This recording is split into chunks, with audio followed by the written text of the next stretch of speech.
Yes, nizere ko mumeze neza aho muri hose hagiye hatandukanye kandi niba nawe utameze neza Imana iraje ibigenze neza kubera ko niyo iri muri control. Umuhanzi Kana nyuma yo kuva muri Kenya muri Mombasa yatangaje byinshi ku mafaranga miliyoni 10 yigeze kwishyura Bruce Melodie kuri Kora Generation, yigeze kuvuga ko yatanze, ariko Rebel 155 yo yavuze ko amafaranga ashobora kuba ataratanzwe. Ese Bruce Melodie we wayahawe arabivugaho iki cyangwa se yabitangajeho iki? Byose nibyo tugiye kuvuga hamwe muri iki kiganiro. Turebe kandi ngo uyu nguyu Kana yari yagiye gukora iki muri Mombasa, ese kandi amafaranga yari yishyuwe cyangwa se ntabwo yishyuwe. Ese nyuma yo kuva muri 155 bakavuga yuko babonye abasumbye ubushobozi, ese Kana we abivugaho iki cyangwa se afitangazaho iki? Ni byose nibyo tugiye kuva muri iki kiganiro, ariko uze gukora subscribe anyway kugira ngo utazabicikwa umunsi ku munsi, kandi ukanye nakazogera kubera ko tubagezaho amakuru agiye atandukanye aba yavuzwe cyane ku mbuga nkoranyambaga,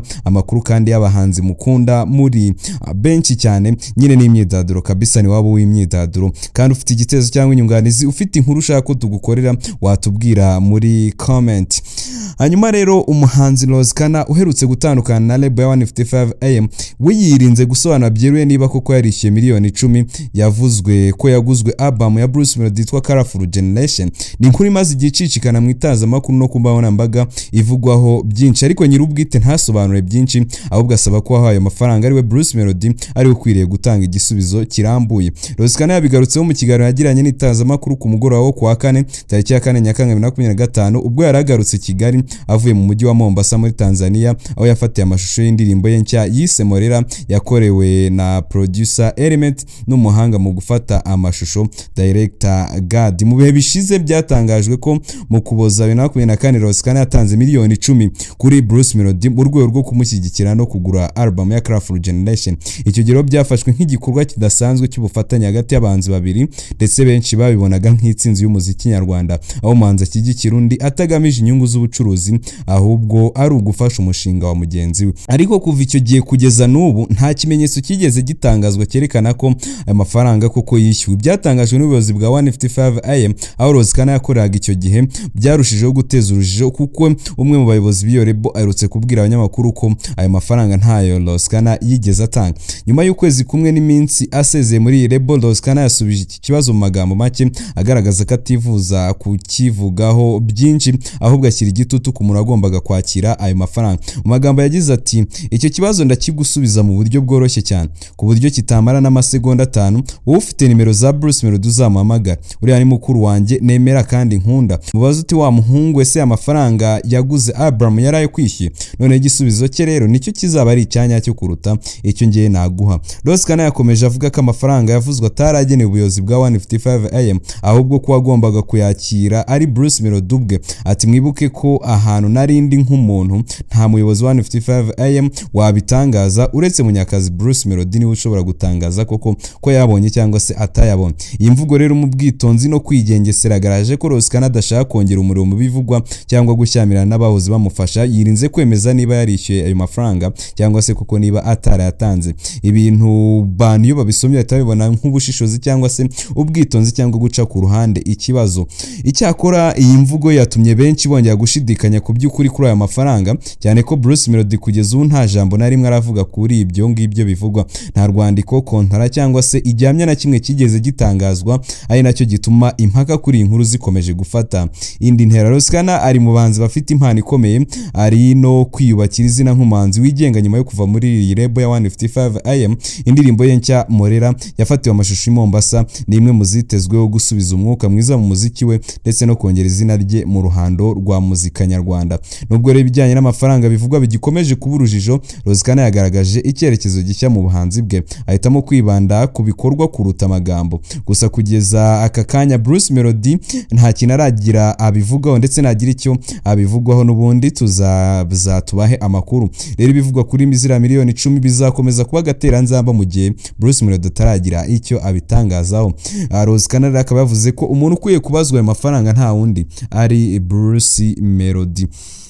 Ndetse kandi kukuba yavuye muri iriya Rebel nabwo yagize icyo abitangazaho, yatangaje ko impamvu yatumye atandukana na label ya 155am atari amafaranga nk'uko benshi babyibwira, ahubwo ko ari intumbero y'umuziki yarenze ubushobozi iyi label yari ifite icyo gihe. Mu kiganiro yagiranye n'itangazamakuru kuwa kane tariki ya 4 Nyakanga 2025, Kana yasobanuye ko icyemezo cyo kuva muri 155am cyafashwe, aho yemeje ko atigeze arenzaho ubushobozi cyangwa se arenze ubushobozi iyi label yari ifite, ahubwo ko yari afite icyemezo kirekire nk'umuhanzi ku giti cye atabona uko yasobanura muri iyo label kandi ko kitari gushoboka. Mu magambo yagize ati ntabwo nemeranya n'abavuga ko narushaga label ubushobozi. 155am yari itsinda rifite icyerekezo cyaryo, uburyo bwiza bwo kubaka abahanzi, ariko nanjye nari mfite vision yanjye bwite, icyo nifuzaga kugeraho. Narwanaga rero ngo mbuwo nshaka kuba, si amafaranga yatumye dutandukana, kandi ndabivuga ntashidikanya, nta mafaranga ngewe ngira penda umukene.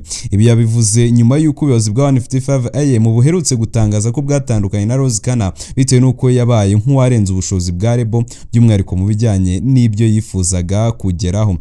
Kana yasezeye ku mugaragaro muri 155am ku itariki ya 4 Gicurasi 2025, nyuma y'igihe yari amaze ahagarariwe n'iyi label imaze kumenyekana mu guteza imbere abahanzi bashya n'abamaze kubaka izina. Yongeye hati hari ubwo urota ibintu binini birenze ubushobozi buhari, ariko ntibivuze ko uri kurenza label uburyo bwa mwikoro, ndetse rimwe na rimwe vision yawe ibihenze ikarenza iby'ubushobozi buriho bushobora gufasha abantu, ariko ntibivuze ko uba urusha abandi amafaranga. Uyu muhanzi wamenyekanye cyane mu ndirimbo nka Mami yavuze ko ibyo yifuza kugeraho byasaga nk'ibirenze ubushobozi bwariho muri label, ariko atigeze yishyira hejuru ngo abishinge ku bushobozi bw'amafaranga. Uyu munsi Kana yatangiye urugendo rushya nk'umuhanzi wigenga, yemeza ko agiye gushyira imbere umuziki wimbitse, guhanga udushya ndetse no gutegura ibikorwa binini birimo ibitaramo bikomeye n'isaranganya ry'umuziki we ku rwego mpuzamahanga. Kandi navuze ku buryo avuye muri Mombasa muri Kenya, niho yari ari gufatira amashusho y'indirimbo ye nshya yiswe Morera. Kana akaba yavuze ko kuba yaravuye muri 155am ya Coach Gael ntacyo bizahungabanya umuziki we, cyane ko igihe yari arimo hari igihe amafaranga yasabaga atabonekaga kandi agakoresha amafaranga ye. Uyu muhanzi rero yabigarutseho mu kiganiro yagiranye n'itangazamakuru ubwo yari avuye gufata amashusho y'indirimbo yise Morera yakoreye Mombasa muri Kenya. Ni amashusho yakozwe na Director God mu gihe amajwi yakozwe na Element nk'uko nabivuze. Kana rero yabajijwe amafaranga atanzwe kuri iyi ndirimbo, yirinda kuyatangaza gusa yemeza ko ari menshi pe. Uyu muhanzi yabajijwe niba koko amagambo Kenny Mugaro uyobora 155am yamuvuze mu minsi ishize ubwo aganiraga n'abanyamakuru ariyo, undi abyamaganira kure. Icyo gihe Kenny yavuze ko hari igihe cyageze bikagaragara ko Kana afite ubushobozi burenze ubwa label biturutse ku byo yasabaga. Umugabo Kenny Mugaro yagize ati Kana twasinyishije n'ubu baratandukanye, bidaturutse kuko yarabaye icyamamare, kuko nkeka ko ari urwego rwa mikoro yagize ku giti cye bituma mbona arusha mikoro label. Ntabwo bakiri ibanga, byageze aho twapangaga ko wenda amashusho y'indirimbo agomba kujyaho 5,000,000, amajwi yakaba 1,500,000 n'izindi 2 cyangwa 3 zijyanye no kuyimenyekanisha, we akadusa 15,000,000 zijya ku mashusho y'indirimbo gusa. Mu gusubiza Kana yavuze ko yari afite icyemezo cye nk'umuhanzi, akabona iyi label yo idashaka kucyumva no kumufasha gukabya inzozi yari afite mu muziki we. Ati ntabwo nemeranya no kuvuga ko nasabaga byinshi birenze ibyo 155am bari bafite, nabo bari bafite ikipe yabo yifuza uburyo igomba kuremamo abahanzi kandi butari bubi. Nanjye nari mfite icyerekezo nk'umuhanzi ku giti cyanjye nari nkwiriye kugeraho, nageragezaga kwirwanaho. Ntabwo nshaka ko abantu bazagira ngo amafaranga yandenze ngo nyafate noneho nyashore, mugende mumbwirire abantu ko nta mafaranga ngira pe. Yakomeje avuga ko we yarotaga ibintu binini, ariko akagongwa no gusanga inzozi ze ziruta ubushobozi bw'ibihari, ari nayo mpamvu yahisemo gukura make karenge. Ati igihe urota ibintu binini birenze ubushobozi bw'ibihari, ariko ntabwo bivuze ko amafaranga yawe ku giti cyawe arenze ubushobozi bwa label. Ushobora kurota ikintu ushaka kuba kikaba kirenze ubushobozi bw'ibihari muri ako kanya, ariko ntabwo bisobanura ko ngiye mbaye umunyamafaranga. Ayo bari bafite nta gihari, ariko n'igihe nari ndiyo hari igihe atabonetse kandi ndakora. Uyu muhanzi avuga ko ubu nta kibazo afitanye na 155am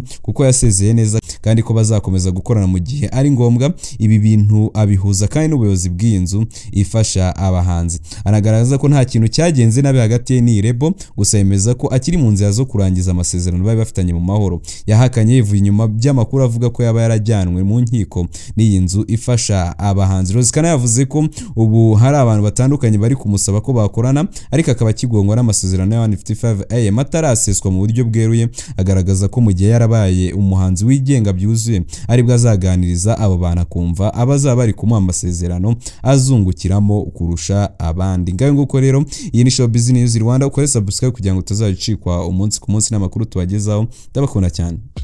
Showbiz News Rwanda.